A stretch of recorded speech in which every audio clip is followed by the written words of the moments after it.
മാർക്കോസ് 2-ാം അധ്യായം 1 മുതൽ 12 വരെയുള്ള വചനങ്ങളാണ്. ഇതേ വേദഭാഗം തന്നെ മത്തായി 9-ാം അധ്യായം 2 മുതൽ 8 വരെയുള്ള വചനങ്ങളിലും ലൂക്കോസ് വിശേഷം 5-ാം അധ്യായം 18 മുതൽ 26 വരെയുള്ള വചനങ്ങളിലും രേഖപ്പെടുത്തിയിട്ടുണ്ട്. സ്തോത്രം. മത്തായി 9 2 മുതൽ 8 വരെയും ലൂക്കോസ് 5 18 3 സുവിശേഷങ്ങളിലും ഒരുപോലെ പറയുന്ന ഒരു സംഭവമാണ് മർക്കോസ് വിശേഷം 2-ാം അധ്യായം 1 മുതൽ 12 വരെ. ചില ദിവസം കഴിഞ്ഞ ശേഷം അവൻ പിന്നെയും കഫർന്നഹൂമിൽ ചെന്നു. അവൻ വീട്ടിലുണ്ടെന്ന് ശ്രുതിയായി. ഉടനെ വാതിൽക്കൽ പോലും ഇടമില്ലാത്തവണ്ണം പലരും വന്നുകൂടി അവൻ അവരോട് തിരുവചനം പ്രസ്താവിച്ചു. അപ്പോൾ 4 ആൾ ഒരു പക്ഷവാതക്കാരനെ ചുമന്ന് അവന്റെ അടുക്കൽ കൊണ്ടുവന്നു. പുരുഷാരം നിമിത്തം അവനോട് സമീപിച്ചുകൂടായകയാൽ അവനിരുന്ന സ്ഥലത്തിന്റെ മേൽപ്പുര പൊളിച്ച് തുറന്ന് പക്ഷവാതക്കാരനെ കിടക്കയോടെ ഇറക്കി വെച്ചു. യേശു അവരുടെ വിശ്വാസം കണ്ടിട്ട് പക്ഷവാതക്കാരനോട്, മകനെ, നിന്റെ പാപങ്ങൾ മോചിച്ചു തന്നിരിക്കുന്നു എന്ന് പറഞ്ഞു. അവിടെ ചില ശാസ്ത്രിമാർ ഇരുന്നു. ഇവൻ ഇങ്ങനെ ദൈവദൂഷണം പറയുന്നത് എന്ത്? ദൈവം ഒരുവനല്ലാതെ പാപങ്ങളെ മോചിപ്പാൻ കഴിയുന്നവൻ ആർ എന്ന് ഹൃദയത്തിൽ ചിന്തിച്ചുകൊണ്ടിരുന്നു. ഇങ്ങനെ അവർ ഉള്ളിൽ ചിന്തിക്കുന്നത് യേശു ഉടനെ മനസ്സിൽ ഗ്രഹിച്ച് അവരോട്, നിങ്ങൾ ഹൃദയത്തിൽ ഇങ്ങനെ ചിന്തിക്കുന്നത് എന്ത്? പക്ഷവാതക്കാരനോട് നിന്റെ പാപങ്ങൾ മോചിച്ചു തന്നിരിക്കുന്നു എന്ന് പറയുന്നതോ എഴുന്നേറ്റ് കിടക്കയെടുത്ത് നടക്ക എന്ന് പറയുന്നതോ ഏതാകുന്നു എളുപ്പം എന്ന് ചോദിച്ചു. എന്നാൽ ഭൂമിയിൽ പാപങ്ങളെ മോചിപ്പാൻ മനുഷ്യപുത്രന് അധികാരമുണ്ട് എന്ന് നിങ്ങൾ അറിയേണ്ടതിന് അവൻ പക്ഷവാതക്കാരനോട്, എഴുന്നേറ്റ് കിടക്കയെടുത്ത് വീട്ടിലേക്ക് പോക എന്ന് ഞാൻ നിന്നോട് പറയുന്നു എന്ന് പറഞ്ഞു. ഉടനെ അവൻ എഴുന്നേറ്റ് കിടക്കയെടുത്ത് എല്ലാവരും കാണെ പുറപ്പെട്ടു. അതുകൊണ്ട് എല്ലാവരും വിസ്മയിച്ചു. ഇങ്ങനെ ഒരു നാളും കണ്ടിട്ടില്ല എന്ന് പറഞ്ഞു ദൈവത്തെ മഹത്വപ്പെടുത്തി. Thank you. എല്ലാവർക്കും അറിയാവുന്ന ഒരു സംഭവമാണിത്.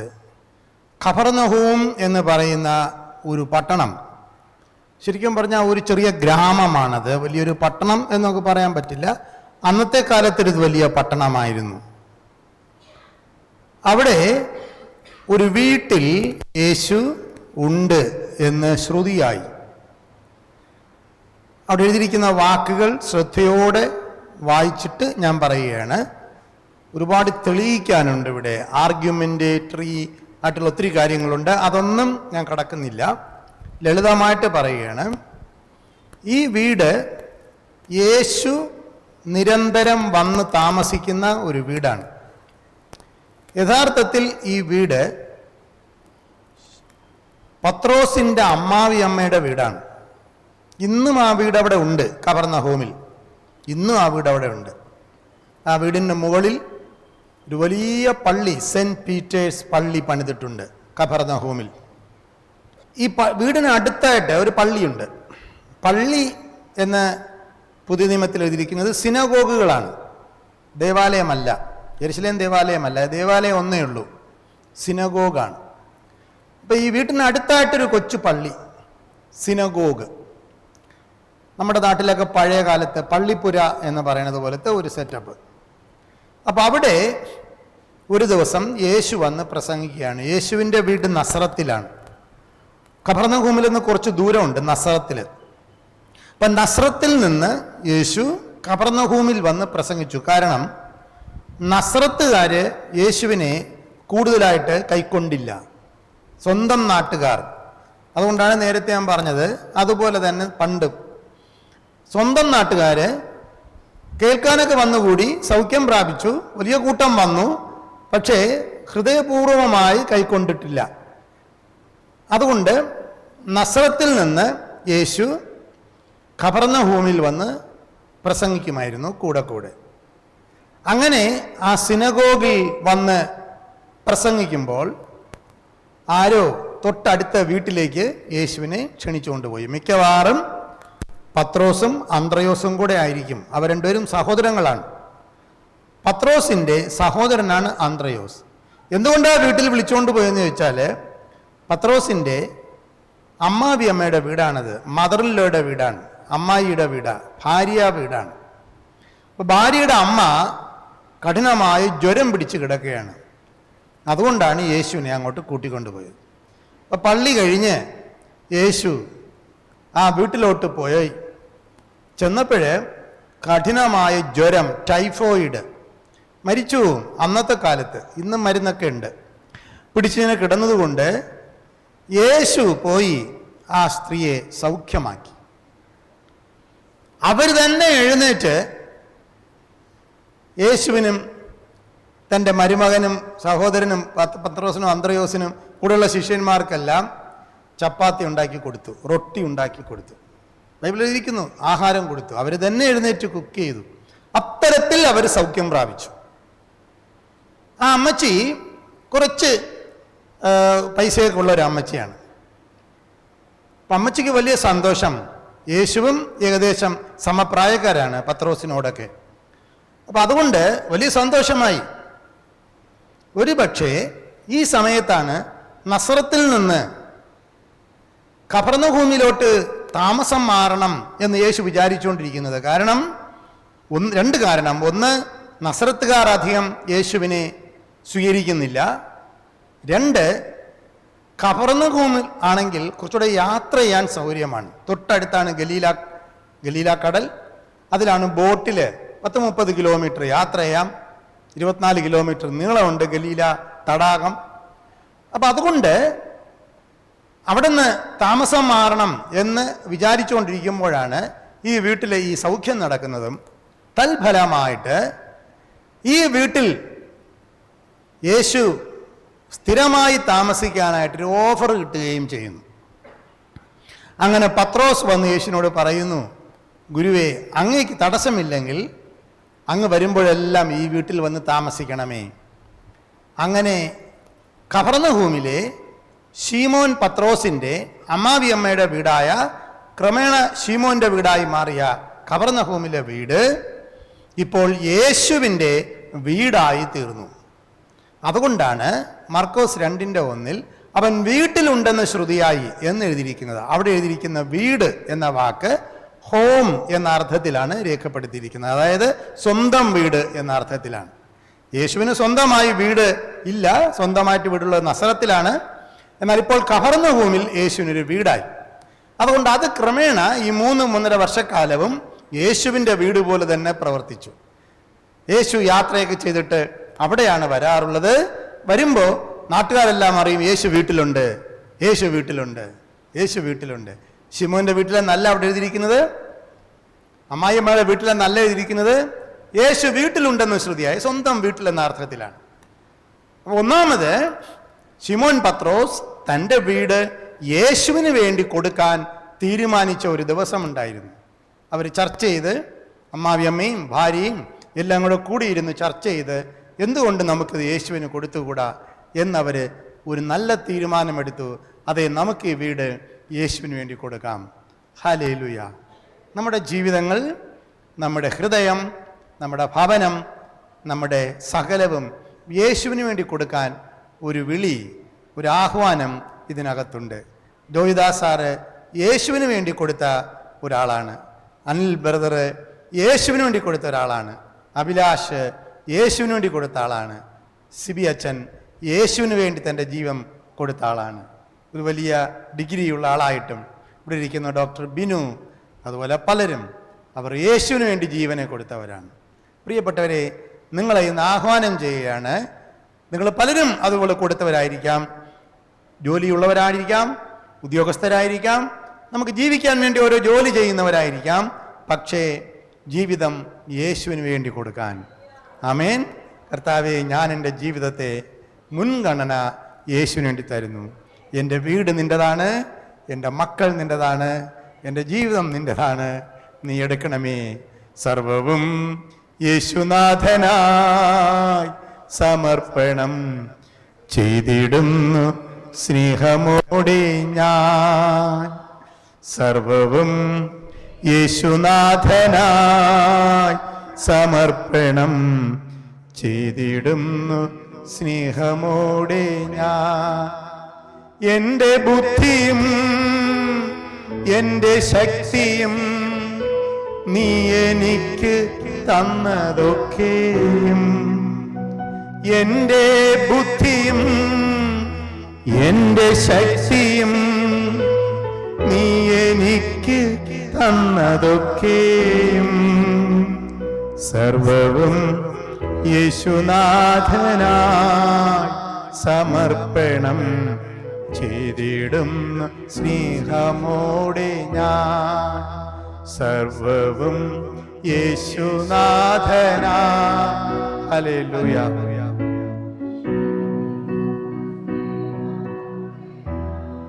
നമുക്ക് തീരുമാനിക്കാം, കർത്താവേ, ഞാൻ എൻ്റെ ജീവിതം നിനക്ക് വേണ്ടി തരുന്നു.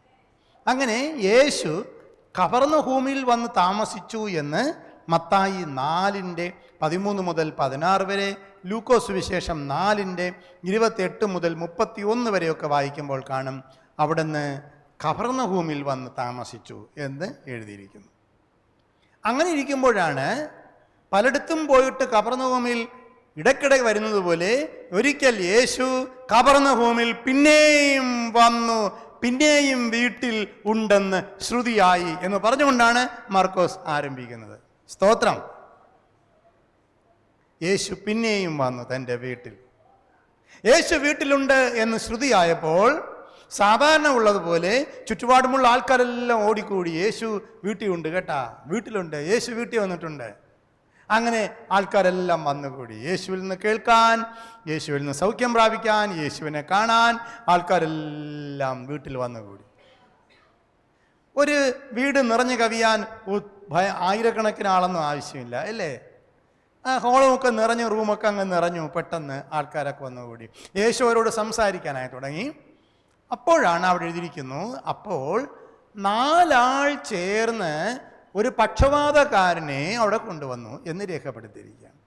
അവിടെ 4 ആൾ എന്ന് പറയുന്നത് ആരാണെന്ന് ഇതിൻ്റെ വ്യാഖ്യാനികൾ വ്യാഖ്യാനിച്ചിരിക്കുന്നു, ഉദ്ദേശം വച്ച് വ്യാഖ്യാനിച്ചിരിക്കുന്നു.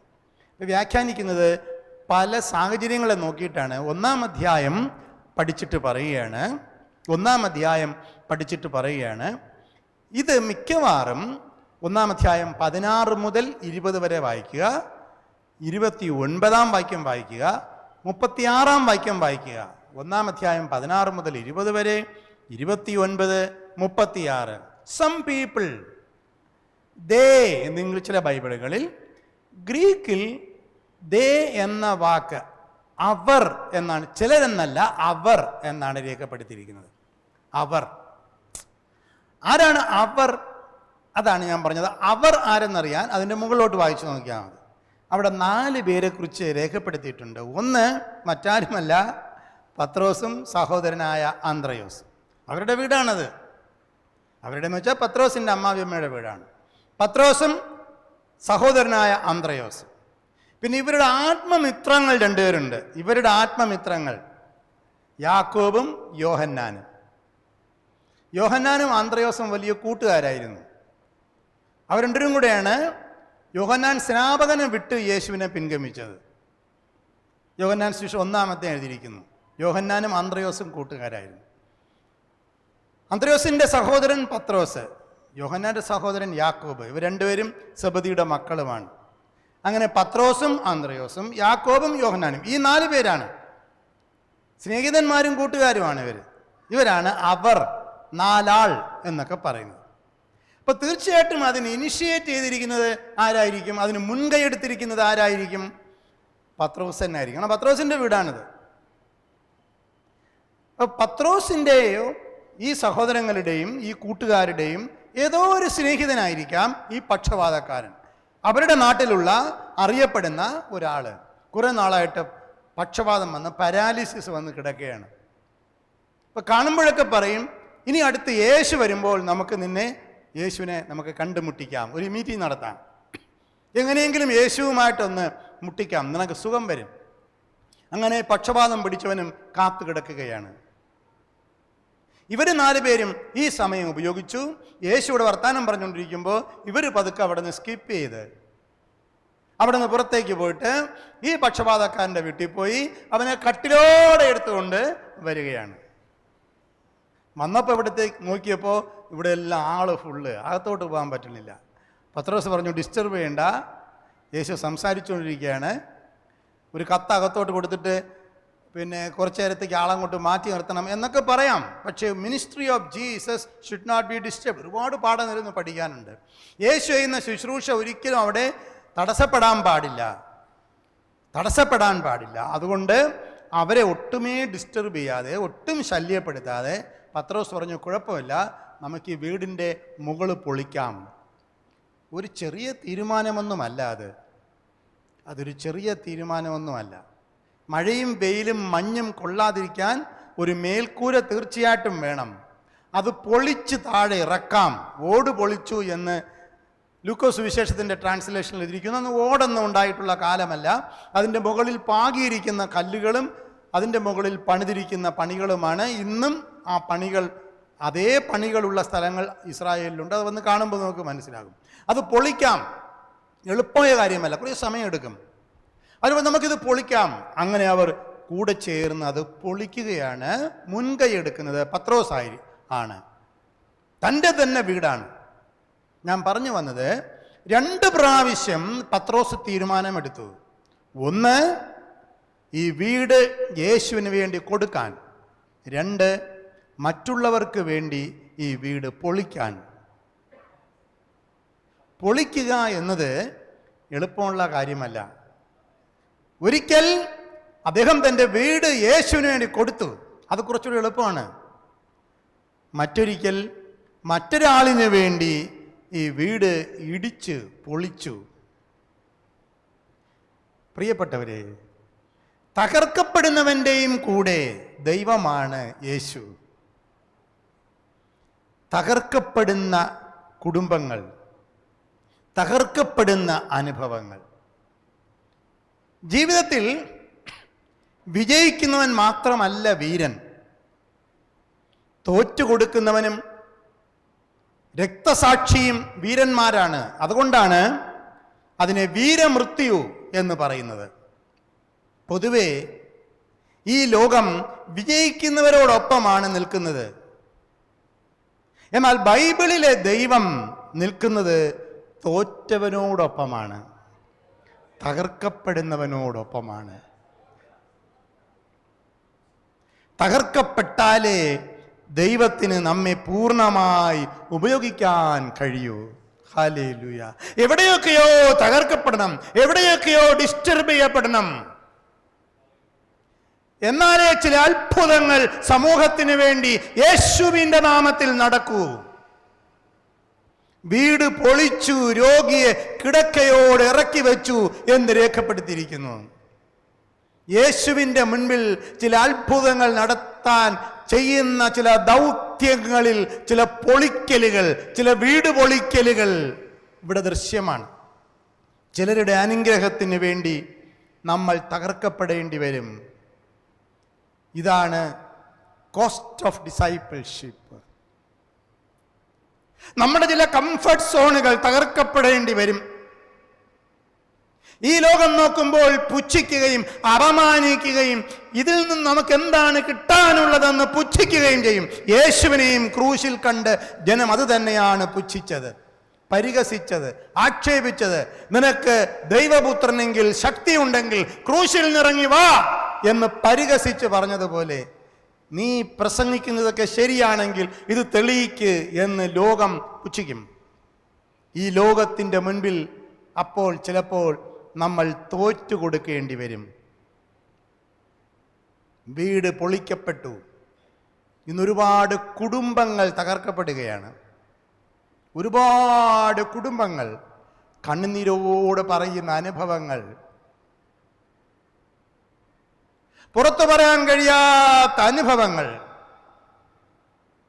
സങ്കടം വരുന്ന അനുഭവങ്ങൾ, ഭാര്യ ഭർത്തൃ ബന്ധങ്ങളിലെ ശിഥിലീകരണങ്ങൾ, അപ്പനും മക്കളും തമ്മിലുള്ള അകൽച്ചകൾ, മക്കൾ അമ്മയെ കൊല്ലുന്നു, മക്കൾ അമ്മയെ കൊല്ലുന്നു, ക്രൂരമായി കൊന്നുകളയുന്നു. എത്രയെത്ര വാർത്തകളാണ് നമ്മൾ കേൾക്കുന്നത്. മനുഷ്യൻ, നമ്മുടെ കേരളത്തിൽ പോലും അത് സംഭവിക്കുന്നു. പ്രിയപ്പെട്ടവരെ, ചോദ്യം ചോദിക്കുകയാണ്, നമ്മുടെ ദൈവം എവിടെയാണ്? എന്തിനാണ് ഞാനിങ്ങനെ തകർക്കപ്പെടുന്നതെന്ന്. ബൈബിളിൽ ഒരുപാട് പേരുടെ വീരകുടുംബങ്ങളുണ്ട്. പക്ഷെ ഇന്നിവിടെ ജോയിദാസ് സാറ് പ്രസംഗിച്ചതുപോലെ യോശുവയുടെ കുടുംബം, അദ്ദേഹം പ്രസംഗിച്ചുകൊണ്ടിരുന്നപ്പോൾ ഞാൻ യോശുവയെ ഓർത്തു. ദൈവം പറഞ്ഞു, യോശുവയെ, നിന്റെ മുൻപിൽ ഒരു മനുഷ്യന് നിൽക്കയില്ല, മോശയോടുപോലെ ഞാൻ നിന്നോടൊപ്പം ഇരിക്കും. സ്തോത്രം. ഞാൻ നിന്നെ ഒരു നാളും കൈവിടുകയില്ല, ഉപേക്ഷിക്കുകയില്ല. 40 വർഷം മോശ ഇസ്രായേൽ ജനത്തെ നടത്തി. പക്ഷെ മോശയുടെ വ്യക്തിപരമായ ജീവിതം പരിശോധിച്ച് നോക്കുക. മോശയുടെ ഭാര്യയുടെ പേര് സിപ്പോറ. മോശയ്ക്ക് 2 മക്കളുണ്ടായിരുന്നു, ഗെർഷോമും എലിയേസറും. ജീവിതയാത്ര മധ്യേ സിപ്പോറ 2 മക്കളെയും കൊണ്ട് മോശയെ വിട്ടുപോയി. പിന്നെ മിദ്യാനിൽ പോയി താമസിച്ചു. അമ്മായപ്പനോടുകൂടെ, യിത്രോവിനോടുകൂടെ മോശ ഒറ്റപ്പെട്ടു. 2 മക്കൾക്കും തുടർന്നുള്ള നേതൃത്വം, ഇസ്രായേലിൻ്റെ നേതൃത്വം ഏറ്റെടുത്ത് നടത്താൻ കഴിയാതെ പോയി. ബൈബിൾ രേഖപ്പെടുത്തുന്നു, ഗെർഷോമും ഏലിയേസറും എന്ന് പേര് മാത്രമേ ഉള്ളൂ. അവർക്ക് അഭിഷേകം നൽകപ്പെടുകയോ തുടർ ശുശ്രൂഷ ഏൽപ്പിക്കാനോ മോശയ്ക്ക് കഴിഞ്ഞില്ല. മോശ തുടർന്നുള്ള ശുശ്രൂഷ ഏൽപ്പിച്ചത് യോശുവയെയായിരുന്നു, പുരോഹിതനായി അഹരോനെയുമായിരുന്നു. യോശുവയുടെ കുടുംബത്തെക്കുറിച്ച് നമുക്ക് നോക്കാം. യോശുവ ഘോരഘോരം പ്രസംഗിച്ചു, ഞാനും എൻ്റെ കുടുംബവുമോ ഞങ്ങൾ യഹോവയെ സേവിക്കും. യോശുവയോട് ചോദിക്കാം, യോശുവേ, അങ്ങയുടെ ഭാര്യ ആരാണ്? അങ്ങയുടെ മക്കൾ ആരാണ്? അങ്ങയുടെ മക്കൾ ഇപ്പോൾ എന്ത് ചെയ്യുന്നു? ആരാണ് പിന്നെ ഇസ്രായേൽ ജനത്തെ നടത്തിയത്? യോശുവ നിങ്ങളുടെ മുമ്പിൽ തലകുനിച്ച് നിൽക്കും. പ്രിയപ്പെട്ടവരെ, ഇളിഭ്യനായി അപമാനിതനായി യോശുവ നിൽക്കും. കാരണം യോശുവ അങ്ങനെ പ്രസംഗിച്ചെങ്കിലും യോശുവയുടെ ഭാര്യയോ മക്കളോ ഈ ശുശ്രൂഷ ഏറ്റെടുക്കാൻ തയ്യാറായില്ല. അതുകൊണ്ട് തന്നെ ഇവരാരെക്കുറിച്ചും ബൈബിൾ പരാമർശിക്കുന്നില്ല. ബൈബിൾ നിശബ്ദത പുലർത്തുന്നു. ബൈബിളിൽ ഇങ്ങനെ ഒരുപാട് കഥാപാത്രങ്ങളുണ്ട്. ശമൂവേൽ, നീണ്ട 40 വർഷം അദ്ദേഹം ഇസ്രായേൽ ന്യായാധിപനായിരുന്നു. ന്യായാധിപൻ, കറകളഞ്ഞ ന്യായാധിപൻ. പൈസക്കാര്യത്തിലും ധാർമ്മികതയിലും അദ്ദേഹം എപ്പോഴും ദൈവസന്നിധിയിൽ വിശ്വസ്തനായിരുന്നു. അദ്ദേഹത്തിൻ്റെ ഒരു ഫെയർവെൽ പ്രസംഗമുണ്ട്, ദീർഘമായൊരു പ്രസംഗം. ആ പ്രസംഗം വായിച്ചാൽ നമ്മുടെ കണ്ണ് നിറയും. എന്നാൽ ശമൂവേലിന് 2 മക്കളുണ്ടായിരുന്നു, യോവേലും ആബീജാവും. 2 മക്കളും വഴിതെറ്റിയ മക്കളായിരുന്നു. പിന്നെ നമ്മൾ ഏലിയാവ്, എലിശ, ദാനിയേൽ തുടങ്ങിയ വൻപൻ പ്രവാചകന്മാരെ കുറിച്ച് പഠിച്ചാൽ ഇവരുടെ ആരുടെയും കുടുംബങ്ങൾ തുടർന്ന് ശുശ്രൂഷ ചെയ്തതായി രേഖപ്പെടുത്തുന്നില്ല. എല്ലാം അറ്റുപോവുകയായിരുന്നു. പ്രിയപ്പെട്ടവരെ, ജീവിതത്തിൽ വിജയിക്കുന്നവർ മാത്രമല്ല വീരൻ, തോറ്റുകൊടുക്കുന്നവനും ബൈബിളിൽ വീരന്മാരായി ഉയർത്തി നിർത്തുന്നു. ചിലർ തോറ്റുകൊടുത്താലേ ചിലർ വിജയിക്കുകയുള്ളൂ എന്നും ബൈബിൾ നമ്മളെ പഠിപ്പിക്കുന്നു. അതുകൊണ്ടാണ് ബൈബിളിലെ ദൈവം തോറ്റുകൊടുക്കുന്നവരുടെ കൂടെ ദൈവമാണ്.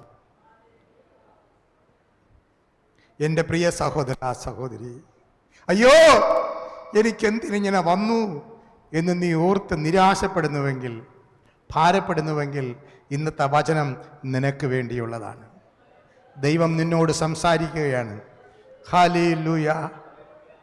നമ്മളെക്കാൾ പ്രകൃത്യതീത ശക്തിയോടുകൂടെ നടന്ന ഈ പ്രവാചകന്മാർക്ക് ഉത്തരം കിട്ടിയില്ലെങ്കിൽ നമുക്കെങ്ങനെ ഉത്തരം കിട്ടാൻ കഴിയും? പക്ഷെ അപ്പോഴും ദൈവം പറയുന്നു, ഞാനും തകർക്കപ്പെട്ടവനാണ്, ഞാൻ നിങ്ങളെ ഒരു നാളും കൈവിടുകയില്ല, ഉപേക്ഷിക്കുകയുമില്ല. ഒന്നാമത് ആ വീട് മുഴുവനും പത്രോസ് യേശുവിന് വേണ്ടി കൊടുത്തു. രണ്ടാമത് ആ വീട് പൊളിച്ചു കളയാനും പത്രോസ് തീരുമാനിച്ചു. ഒരാളിൻ്റെ സൗഖ്യത്തിന് വേണ്ടി, ഒരു സമൂഹത്തിൻ്റെ വിടുതലിന് വേണ്ടി 2 പ്രാവശ്യം സമർപ്പിച്ചു. നമുക്ക് ഈ ഫെബ്രുവരി മാസം ഈ 2ാമത്തെ ശനിയാഴ്ചയിൽ ഒരിക്കൽ കൂടെ നമ്മുടെ ജീവിതങ്ങളെ ദൈവത്തിന് വേണ്ടി സമർപ്പിക്കാം. നമ്മുടെ വീടുകളെ സമർപ്പിക്കാം. ആദ്യ നൂറ്റാണ്ടിലെ സഭ വളർന്നത് വീടുകളിലായിരുന്നു, ദേവാലയങ്ങളിലല്ലായിരുന്നു. സ്തോത്രം. ഉണർവുണ്ടായ എല്ലാ കാലത്തും ഹൗസ് ചർച്ചുകളാണ് ശക്തിപ്പെട്ടത്. ഇന്ന് വടക്കേ ഇന്ത്യയിൽ നോക്കുമ്പോഴും ഹൗസ് ചർച്ചുകൾ, വീടുകളിലെ കൂട്ടായ്മകളാണ്, വീട്ടിൽ നടക്കുന്ന ആരാധനകളാണ് ശക്തിപ്പെട്ട് വളർന്ന് ശിഷ്യത്വത്തിൽ വളർന്ന ഒടുവിൽ അത് വലിയ ആലയങ്ങളായോ ക്രൈസ്തവ കൂട്ടായ്മകളൊക്കെ ആയി മാറുന്നത്. ചിലരെങ്കിലും അവരുടെ വീടുകൾ 1 മണിക്കൂർ നേരത്തേക്കോ, ഒരാഴ്ചയ്ക്കോ, അല്ലെങ്കിൽ 1 മാസത്തേക്കോ, അല്ലെങ്കിൽ 5 വർഷത്തേക്കോ ആരാധന നടത്താൻ കൊടുത്തതുകൊണ്ടാണ് പല സ്ഥലങ്ങളിലും ഇന്ന് കാണുന്ന പടുകൂറ്റൻ ആലയങ്ങൾ ഉണ്ടായത്. ഹല്ലേലൂയ! അവരുടെ വീടുകൾ ദൈവത്തിന് വേണ്ടി കൊടുക്കാൻ തീരുമാനിച്ചു, പ്രാർത്ഥിക്കാൻ കൊടുക്കാൻ തീരുമാനിച്ചു, വരുന്നവരൊക്കെ തേയിലവെള്ളമിട്ട് കൊടുക്കാൻ തീരുമാനിച്ചു, വരുന്നവർക്ക് പ്രാർത്ഥിക്കാൻ സ്ഥലം കൊടുക്കാൻ തീരുമാനിച്ചു, സന്തോഷത്തോടെ കൊടുക്കാൻ തീരുമാനിച്ചു. ഗൾഫ് രാജ്യങ്ങൾ പരിശോധിച്ചാൽ അറിയാം, ഒരു കാലത്ത് നമ്മുടെ മലയാളികൾ ആരാധിച്ചിരുന്നത്, അന്ന് അവിടെ നിന്ന് സ്വാതന്ത്ര്യമില്ലായിരുന്നു, എല്ലാം വീടുകളിലായിരുന്നു. വീടുകളിൽ പത്രോസിനെ പോലെ കർത്താവിന് വേണ്ടി വീട് കൊടുത്ത ഒരുപാട് പേരുണ്ട് പ്രിയപ്പെട്ടവരെ. ക്രൈസ്തവ സംഘങ്ങളും കൂട്ടായ്മകളും ഉണർവുകളും ആരംഭിച്ചിട്ടുള്ളതും ഇന്ന് കാണുന്ന പടുകൂറ്റൻ ബസലിക്കകളിലോ കത്തീഡ്രലുകളിലോ അല്ല. പ്രത്യുത ഈ ഉണർവും പ്രാർത്ഥനയും ആരാധനയും ഉപവാസവും മിഷണറി ദൗത്യങ്ങളും ഒക്കെ ആരംഭിച്ചിട്ടുള്ളതും നടത്തിയിട്ടുള്ളതുമൊക്കെ ഇങ്ങനെയുള്ള കൊച്ചു വീടുകളിലെ കൂട്ടായ്മകളിലൂടെയാണ്. വീടുകൾ അവർ യേശുവിന് വേണ്ടി കൊടുക്കാൻ തീരുമാനിച്ചു. എന്താണ് ഇവിടെ നടന്നത്? 7 കാര്യങ്ങൾ ഈ കവർന്നഭൂമിയിൽ നടന്നു. ഒരുപാട് കാര്യം നടന്നു. 7 കാര്യം പെട്ടെന്ന് പറയാം. മത്തായി 9:9, മർക്കോസ് 2:14. മത്തായി എന്ന ചുങ്കക്കാരനെ യേശു വിളിച്ച് തൻ്റെ അപ്പോസ്തലനാക്കുന്നത് ഇവിടെ വെച്ചാണ്, കവർന്നഭൂമിയിൽ വെച്ചാണ്. അദ്ദേഹമാണ് മത്തായി സുവിശേഷം എഴുതിയത്. മർക്കോസ് 9:33, മത്തായി 18:1 ഇവിടെ വെച്ചാണ് വിശ്വപ്രസിദ്ധമായ ശിശുക്കളെ കുറിച്ചുള്ള പ്രസ്താവനയും പ്രസംഗവും യേശു നടത്തിയത്, കവർന്നഭൂമിൽ വെച്ച്. ഈ സ്ഥലത്ത് വെച്ചാണ് 5 അപ്പവും 2 മീനും കൊണ്ട് 5000 പേരെ പോഷിപ്പിച്ച സംഭവം നടന്നത്. ഈ കവർന്നഭൂമിന്റെ ഒരു ഭാഗത്ത് വെച്ചായിരുന്നു. ഇവിടെ വച്ചാണ് ജീവന്റെ അപ്പം ഞാനാണെന്ന് യേശു പ്രഖ്യാപിച്ചത്. 4 മത്തായി 8:5-13 വരെയുള്ള വാക്യം ശതാധിപന്റെ ദാസന് സൗഖ്യമാക്കുന്നത് ഇവിടെ വച്ചാണ്. യോഹന്നാൻ 4:46-54 വരെയുള്ള വാക്യം 5 രാജഭൃത്യന്റെ മകനെ സൗഖ്യമാക്കുന്നത് ഇവിടെ വച്ചാണ്. 6 മർക്കോസ് 9:33-50 വരെ എല്ലാ അപ്പോസ്തലന്മാരെയും ഏറ്റവും കൂടുതൽ പഠിപ്പിച്ചത് കവർന്നഭൂമിൽ വെച്ചാണ്. 7 ലൂക്കോസ് 5:17-26 വരെ പരീശന്മാരോടും ഗലീല, യഹൂദ്യ, യെരുശലേം തുടങ്ങിയ എല്ലാ സ്ഥലങ്ങളിലുള്ള ജനത്തോടും സംസാരിച്ചതും പ്രസംഗിച്ചതും പഠിപ്പിച്ചതും യേശു കവർന്നഭൂമിൽ വെച്ചാണ്. അങ്ങനെ കവർന്നഭൂമിൽ യേശുവിൻ്റെ ഉപദേശവും യേശുവിൻ്റെ പ്രസംഗവും യേശുവിൻ്റെ രോഗശാന്തി ശുശ്രൂഷകളും യേശുവിൻ്റെ വിടുതലിൻ ശുശ്രൂഷകളും നടത്തപ്പെട്ടു. അനേകം ആയിരങ്ങൾ ഇവിടെ വന്ന് അനുഗ്രഹം പ്രാപിച്ചു. ഹല്ലേലൂയ! കാരണം ഒരാൾ തൻ്റെ വീട് യേശുവിന് വേണ്ടി കൊടുക്കാൻ തീരുമാനിച്ചപ്പോഴാണ്.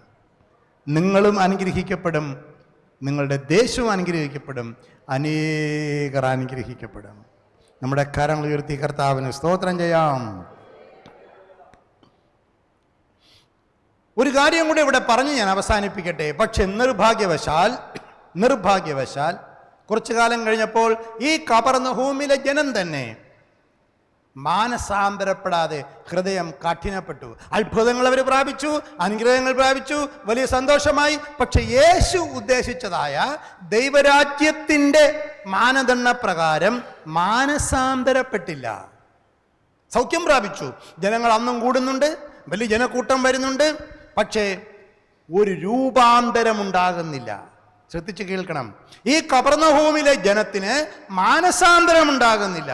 അത്ഭുതങ്ങൾക്ക് വേണ്ടി അവർ കൂടി വരുന്നുണ്ട്, ജനങ്ങൾക്ക് സൗഖ്യം പ്രാപിക്കുന്നുണ്ട്, പക്ഷേ കാര്യമായ മാനസാന്തരം ഉണ്ടാകുന്നില്ല.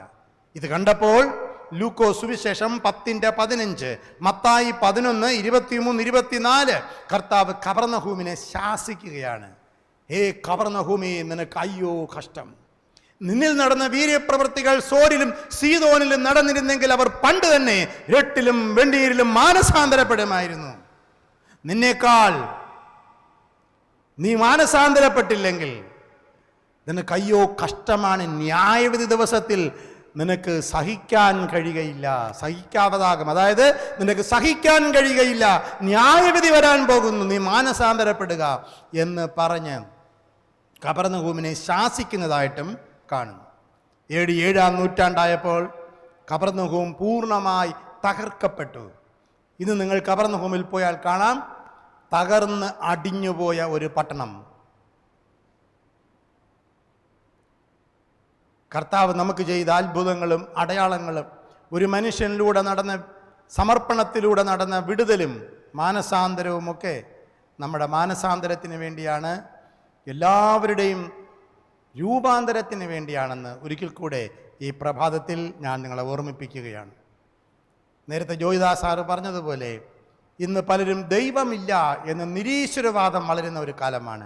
കപർന്നഹൂമിനെ പോലെ നിരീശ്വരവാദികൾ വർദ്ധിക്കുകയാണ്. നിരീശ്വരവാദികളുടെ കൂട്ടായ്മ, നിരീശ്വരവാദികളുടെ സമ്മേളനം, യുക്തിവാദികളുടെ പ്രസംഗങ്ങൾ സോഷ്യൽ മീഡിയയിൽ വൈറലായി അതനുസരിച്ചുള്ള പ്രസംഗങ്ങളും കൂട്ടായ്മകളും വർദ്ധിക്കുന്നു.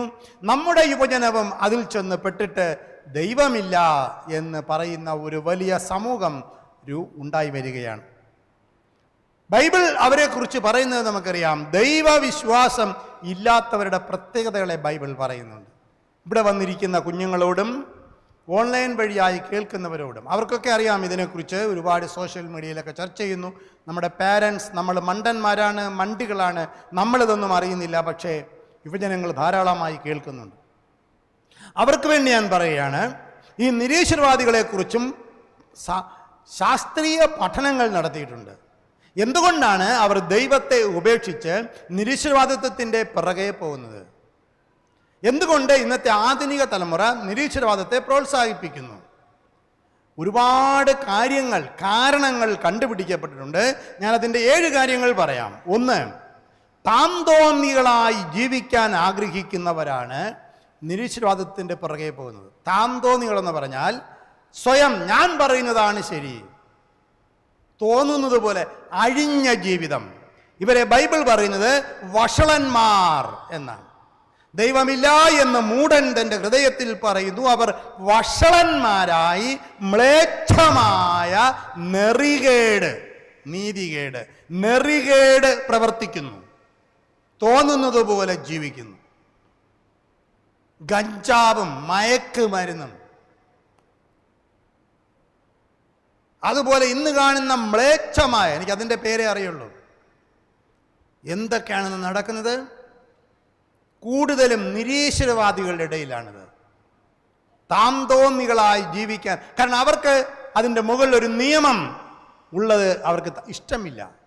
അവരെ കാണുന്ന ഒരു ദൈവം, ന്യായം വിധിക്കുന്ന ഒരു ദൈവം, പാപം, ന്യായവിധി, ഇതൊന്നും അവർക്ക് താല്പര്യമില്ല. സ്വയം സന്തോഷം തരുന്നത് മാത്രമാണ് അവർക്ക് താല്പര്യം. 1, താൻ തോന്നികളായി ജീവിക്കാൻ ആഗ്രഹിക്കുന്നവരാണ് നിരീശ്വരവാദികൾ. നമ്പർ 2, അനുസരണമോ വിധേയത്വമോ വിനയമോ താഴ്മയോ ഇവർക്കില്ല. ശ്രദ്ധിച്ചു നോക്കിയാൽ മതി. ഇവർക്ക് വിനയമില്ല, താഴ്മയില്ല, വിധേയത്വമില്ല. അപ്പനാണ്, അമ്മയാണ്, ജ്യേഷ്ഠനാണ്, ജ്യേഷ്ഠത്തിയാണ്, പുരോഹിതനാണ്, ഗുരുവാണ് എന്നൊരു ചിന്ത ഇവർക്കില്ല. ഇവർ വലിയ ഫിലോസഫിയൊക്കെ പറയും, പക്ഷെ ഉള്ളിൽ ഇത്രയേ ഉള്ളൂ, ആർക്കും ഇവർ കീഴ്പ്പെട്ടു പോകാൻ ഇഷ്ടപ്പെടുന്നില്ല. അത്രയേ ഉള്ളൂ. ആരെയും കീഴ്പ്പെട്ടു പോകാൻ, വിധേയപ്പെട്ടു പോകാൻ ഇഷ്ടമില്ല. താൻ തോന്നികളായി ജീവിക്കുന്ന ഒരു സമൂഹം. യുവജനമേ, നീ ചിന്തിക്കുക, ശരിയല്ലേ ഞാൻ പറയുന്നതെന്ന്. അതുകൊണ്ടാണ് നീ നിരീശ്വരവാദത്തിന്റെ പുറകെ പോകുന്നത്. അല്ല, അതിനകത്ത് വേറെ ഒന്നുമില്ല. നീ വലിയ ബുദ്ധിമാനായതുകൊണ്ടോ നീ വലിയ ഫിലോസഫർ ആയതുകൊണ്ടോ അല്ല. നിന്നേക്കാൾ വലിയ ഫിലോസഫേഴ്സ്, നിന്നേക്കാൾ വലിയ ശാസ്ത്രജ്ഞന്മാർ, നിന്നേക്കാൾ വലിയ ഡോക്ടർ, പഠിപ്പുള്ളവർ, ശാസ്ത്രം പഠിച്ചവർ, ഫിസിക്സ് പഠിച്ചവർ, ദൈവവിശ്വാസികളും ദൈവത്തിൻ്റെ മുമ്പിൽ മുട്ടുവിറച്ച് ഭയപ്പെട്ട് പ്രാർത്ഥിച്ച് പള്ളിയിൽ വന്ന് തിരുവത്താഴം കൈക്കൊണ്ട് പ്രാർത്ഥിച്ചു പോകുന്നവരുമാണ്. നിനക്കൊരു ചുക്കും അറിഞ്ഞുകൂടാ എന്നാണ് ബൈബിൾ പറയുന്നത്. ദൈവമില്ല എന്ന് പറയുന്നുവെങ്കിൽ നിനക്കൊരു ചുക്കും അറിയത്തില്ല എന്ന് ബൈബിൾ പറയുന്നു. ബൈബിളല്ല, ശാസ്ത്രം തന്നെ പറയുന്നു. ശാസ്ത്രീയ തെളിവാണ് ഞാൻ പറയുന്നത്. അനുസരണമോ വിധേയത്വമോ വിനയമോ താഴ്മയോ ഇല്ലാത്തവരാണ് നിരീശ്വരവാദി. 3, നിരീശ്വരവാദികൾ അഹങ്കാരികളാണ്, അഹംഭാവികളാണ്. ഞാൻ എന്നുള്ള ഭാവത്തിൽ ജീവിക്കുന്നവരാണ്, അഹങ്കാരികളാണ്. ഞാൻ പറയുന്നതാണ് ശരി, എനിക്കെല്ലാം അറിയാം എന്ന് ചിന്തിക്കുന്നവരാണ് നിരീശ്വരവാദികൾ. അതും ശരിയാണ്.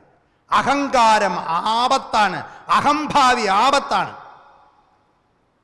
ഒരുത്തൻ കുടുംബം പിരിച്ചു വിട്ടു എന്ന് പറഞ്ഞ് അവൻ്റെ ഭാര്യയും തോന്നുന്ന പോലെ ജീവിക്കുന്നു, അവൻ്റെ മകളും തോന്നുന്ന പോലെ ജീവിക്കുന്നു. സോഷ്യൽ മീഡിയയിൽ നമ്മുടെ കുട്ടികളെ ഒരുപാട് ഇൻഫ്ലുവൻസ് ചെയ്യുന്നുണ്ട്. അവൻ്റെ ഭൂതകാല ചരിത്രവും ചിലർ പറയുന്നത് കേട്ടാൽ നമുക്ക് കേട്ടുകൊണ്ടിരിക്കാൻ തോന്നാത്ത വിധത്തിൽ മൃഗീയമായ സ്വഭാവമുള്ള ഒരു മനുഷ്യൻ പക്ഷെ വലിയ ഫിലോസഫി തള്ളി മറിക്കുന്നു. അത് കേട്ട് നമ്മുടെ കുഞ്ഞുങ്ങൾ വിചാരിക്കുന്നു ഇവനെന്തോ വലിയ പണ്ഡിതനാണെന്ന്. നീ ഒരു പണ്ഡിതനുമല്ല, ഒരു ചുക്കുമല്ല എന്നുള്ളത് അവനെക്കുറിച്ചുള്ള ചരിത്രം പഠിക്കുമ്പോൾ മനസ്സിലാക്കാൻ പറ്റും. അങ്ങനെയും നിരീശ്വരവാദം പ്രചരിപ്പിക്കുന്ന ഒരുപാട് പേരുണ്ട്. അഹങ്കാരികളും അഹംഭാവികളുമാണ്. അവരുടെ സംസാരം 5 മിനിറ്റ് കേട്ടാൽ മനസ്സിലാകും എന്തോ അഹങ്കാരമാണ് അവർക്കുള്ളത്. ഒരു വിനയമുണ്ടോ, ഒരു താഴ്മയുണ്ടോ? ഇല്ല. 4, ഇവർ ധാർമ്മിക സ്വഭാവങ്ങളില്ലാത്തവരാണ്. ഒരു മോറൽ എത്തിക്സും ഇവർക്കില്ല. സഹോദരനാണ്, സഹോദരിയാണ്, അച്ഛനാണ്, അമ്മയാണ്, നേരത്തെ പറഞ്ഞതുപോലെ ഗുരുവാണ്. യാതൊരു മോറൽ എത്തിക്സും ഇല്ലാത്തവരാണിവർ. ആണിനോട് കല്യാണം കഴിക്കും, പെണ്ണിനോട് കല്യാണം കഴിക്കും, അങ്ങനെ തോന്നിയാൽ അങ്ങനെ ജീവിക്കും. അങ്ങനെ ജീവിക്കുന്നവരാണ് ധാർമ്മിക എത്തിക്സ് ഇല്ലാത്തവർ. 5, ഇവരുടെ പ്രത്യേകത, നിരീശ്വരവാദികൾ കൂടുതൽ പേരും മയക്കുമരുന്നിന് അടിമകളാണ്. മദ്യവും മയക്കുമരുന്നും ഇല്ലാതെ ജീവിക്കാൻ പറ്റാത്തവരാണ് ഇവർ. കാരണം ഇവരുടെ കോൺഷ്യസ്, ഇവരുടെ ഉള്ള് ഇവരെ കുത്തിക്കൊണ്ടിരിക്കും. അതുകൊണ്ട് അതിനെ മൂടി മറയ്ക്കാനായിട്ട് സെൽഫ് കോൺഫിഡൻസിന് വേണ്ടി അവരിത് ഉപയോഗിക്കും. പ്രാർത്ഥിക്കുന്നവനും ആരാധനയ്ക്ക് പോണവനും സെൽഫ് കോൺഫിഡൻസ് ഉണ്ട്. എന്നെ സംബന്ധിച്ചിടത്തോളം എനിക്കിത് ആവശ്യമില്ല, എനിക്കതല്ലാതെ സെൽഫ് കോൺഫിഡൻസ് ഉണ്ട്. കാരണം എന്നെ നടത്തുന്ന ഒരു ദൈവമുണ്ടെന്ന് എനിക്കൊരു ബോധമുണ്ട്. ഇവിടെ പ്രാർത്ഥിക്കാനിരിക്കുന്ന എല്ലാവർക്കും ഉണ്ടെന്ന് ഞാൻ വിശ്വസിക്കുകയാണ്. പക്ഷേ ദൈവമില്ലാത്തവന് സെൽഫ് കോൺഫിഡൻസ് ഇല്ലാത്തത് കൊണ്ട് അവനിതുണ്ടെങ്കിലേ അവന് ജീവിക്കാൻ പറ്റൂ. മയക്കുമരുന്നിന് അടിമപ്പെടുന്നവർ. 6, നിരീശ്വരവാദികൾ കൂടുതൽ പേരും കുടുംബജീവിതത്തിൽ വിശ്വസ്തത പുലർത്താത്തവരാണ്. കുടുംബജീവിതത്തിൽ വിശ്വസ്തത പുലർത്താത്തവരാണ്. 7, നിരീശ്വരവാദികളിൽ കൂടുതൽ പേരും ഉള്ളിൽ അസംതൃപ്തിയും ആകുലതയും നിരാശയുമുള്ളവരാണ്. നാളെ എന്ത് സംഭവിക്കും എന്നവർക്ക് അറിഞ്ഞുകൂടാ. മരണത്തിനപ്പുറം ഒരു ജീവിതത്തെക്കുറിച്ച് മനഃപൂർവ്വമായി അവർ ഇല്ല എന്ന് പറയും. ഉള്ളിൻ്റെ ഉള്ളിൽ ഉണ്ടെന്ന്, ഭയമുണ്ടെന്ന് അവരുടെ മുഖം കാണുമ്പോൾ അറിയാം. അവരുടെ മുഖം കാണുമ്പോൾ അറിയാം ഉള്ളിലവർക്ക് ഭയമുണ്ടെന്ന്. മരണത്തെക്കുറിച്ച് ഭയപ്പെടുന്നുവെന്ന് അവർ വർത്താനം കേൾക്കുമ്പോൾ അവരുടെ മുഖം കാണുമ്പോൾ അറിയാം. പക്ഷെ ഇല്ല ഇല്ല ഇല്ല എന്നവർ പറഞ്ഞുകൊണ്ടിരിക്കും. കാരണം അവർക്ക് ഭയമാണ്, നിരാശയാണ്, ആകുലതയാണ്, അസംതൃപ്തിയാണ്. പക്ഷെ ഒരു ക്രിസ്തീയ വിശ്വാസി, ഒരു പാവപ്പെട്ടവനാണെങ്കിൽ പോലും അവന് മരണത്തിനപ്പുറമായൊരു ജീവനുണ്ടെന്ന് ഉറപ്പുള്ളത് കൊണ്ട് അവൻ ധൈര്യത്തോടും പ്രത്യാശയോടും ജീവിക്കും. ഇതിലപ്പുറവും എനിക്കൊരു ജീവനുണ്ട് എന്ന് സന്തോഷത്തോടെ ജീവിക്കും. ഹല്ലേലൂയ. നിരീശ്വരവാദികൾ വർദ്ധിക്കുന്നു. ദൈവം ഇല്ല എന്നവർ പറയുന്നു. യുവജനങ്ങളെ, അതുകൊണ്ട് നിരീശ്വരവാദം എന്തോ ഒരു വലിയ സംഭവമാണ്, യുക്തിവാദം എന്തോ ഒരു വലിയ സംഭവമാണെന്ന് പറഞ്ഞ് ഇങ്ങനെയുള്ള പ്രസംഗങ്ങൾ കേൾക്കരുത്. ഇങ്ങനെയുള്ള വാഗ്വാദങ്ങളിൽ ചെന്ന് അകപ്പെട്ടു പോകരുത്. സോഷ്യൽ മീഡിയ പോലും എൻ്റർടൈൻ ചെയ്യരുത്, ഷെയർ ചെയ്യരുതെന്ന് ഒരിക്കൽ കൂടെ ദൈവനാമത്തിൽ ഓർമ്മിപ്പിക്കുകയാണ്. ദൈവമില്ല എന്ന് മൂഢൻ തൻ്റെ ഹൃദയത്തിൽ പറയുന്നു. അത് എത്ര വിദ്യാഭ്യാസം അവനുണ്ടെങ്കിലും അവൻ മൂഢനാണ്, വഷളത്വത്തിൽ ജീവിക്കാൻ ആഗ്രഹിക്കുന്നവനാണ്. കാരണം യാതൊരു മതപുസ്തകത്തിൻ്റെയും ധാർമ്മികതയിൽ ജീവിക്കാൻ ആഗ്രഹിക്കാത്തവനാണ് അവൻ. അവൻ മാനസാന്തരപ്പെടണം എന്ന് ദൈവം ആഗ്രഹിക്കുന്നു. ഖബർനഹൂമിൽ യേശു വന്നെങ്കിൽ, ക്രിസ്തുകൃപ ആശ്രമത്തിൽ കർത്താവിൻ്റെ സാന്നിധ്യം ഇന്ന് അനുഭവിച്ചുവെങ്കിൽ, നമ്മൾ മടങ്ങിപ്പോകുമ്പോൾ എല്ലാവരും ചേർന്ന് ദൈവത്തെ മഹത്വപ്പെടുത്തിക്കൊണ്ട് നമുക്ക് പോകാം. നമുക്ക് എഴുന്നേൽക്കാം, പ്രാർത്ഥിക്കാം. എല്ലാവർക്കും എഴുന്നേൽക്കാം. ഹല്ലേലൂയ. സ്തോത്രം സ്തോത്രം സ്തോത്രം സ്തോത്രം സ്തോത്രം സ്തോത്രം സ്തോത്രം. കർത്താവേ, ഞങ്ങളങ്ങേ സ്തുതിക്കുന്നു, ഞങ്ങളങ്ങേ സ്തുതിക്കുന്നു, ഞങ്ങളങ്ങേ മഹത്വപ്പെടുത്തുന്നു, ഞങ്ങളങ്ങേ സ്തുതിക്കുന്നു. കഫർന്നഹൂമിൽ എല്ലാവരും ദൈവത്തെ സ്തുതിച്ചു. നമ്മുടെ കരങ്ങളെ അടിച്ച് നമുക്ക് ദൈവത്തിന് സ്തോത്രം ചെയ്യാം. എല്ലാവർക്കും കരങ്ങളെ അടിച്ച് ദൈവത്തിന് നന്ദി പറയാം. യേശുവേ നന്ദി, നന്ദി, നന്ദി, നന്ദി, നന്ദി. നേരത്തെ നമ്മൾ പാടിയതുപോലെ യേശു വലിയവൻ, എല്ലാവരേക്കാൾ വലിയവൻ, എൻ്റെ വേദനയേക്കാൾ വലിയവൻ, എൻ്റെ പ്രതിസന്ധികളേക്കാൾ വലിയവൻ. അനിൽ ബ്രദറിനോട് ചേർന്ന് നമുക്കും പാടാം, ദൈവത്തെ സ്തുതിക്കാം. യേശു യേശു യേശു ആരിലും വലിയവൻ, യേശു യേശു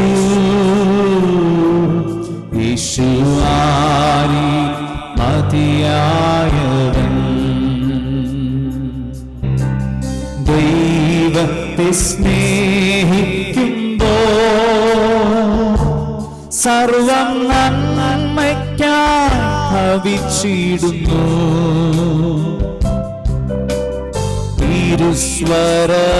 തിരുസ്വരമനുസരിച്ച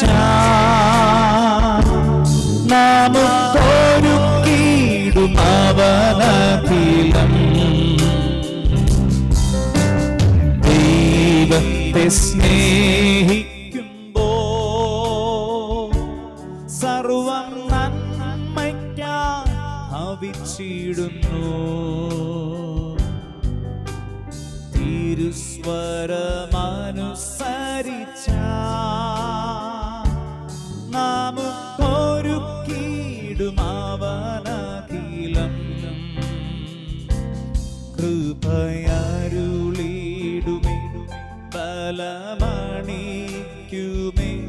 മാറാമധുരമായി മാറ്റിയിടുമേ. കൃപയരുളിടുമേ ബലമണിക്കുമേ, മാറാമധുരമായി മാറ്റിയിടുമേ. യേശു യേശു യേശു ആരിലും വലിയവൻ, യേശു യേശു യേശു ആരിലും മതിയായവൻ. യേശു യേശു യേശു ആരിലും വലിയവൻ, യേശു യേശു യേശു ആരിലും മതിയായവൻ.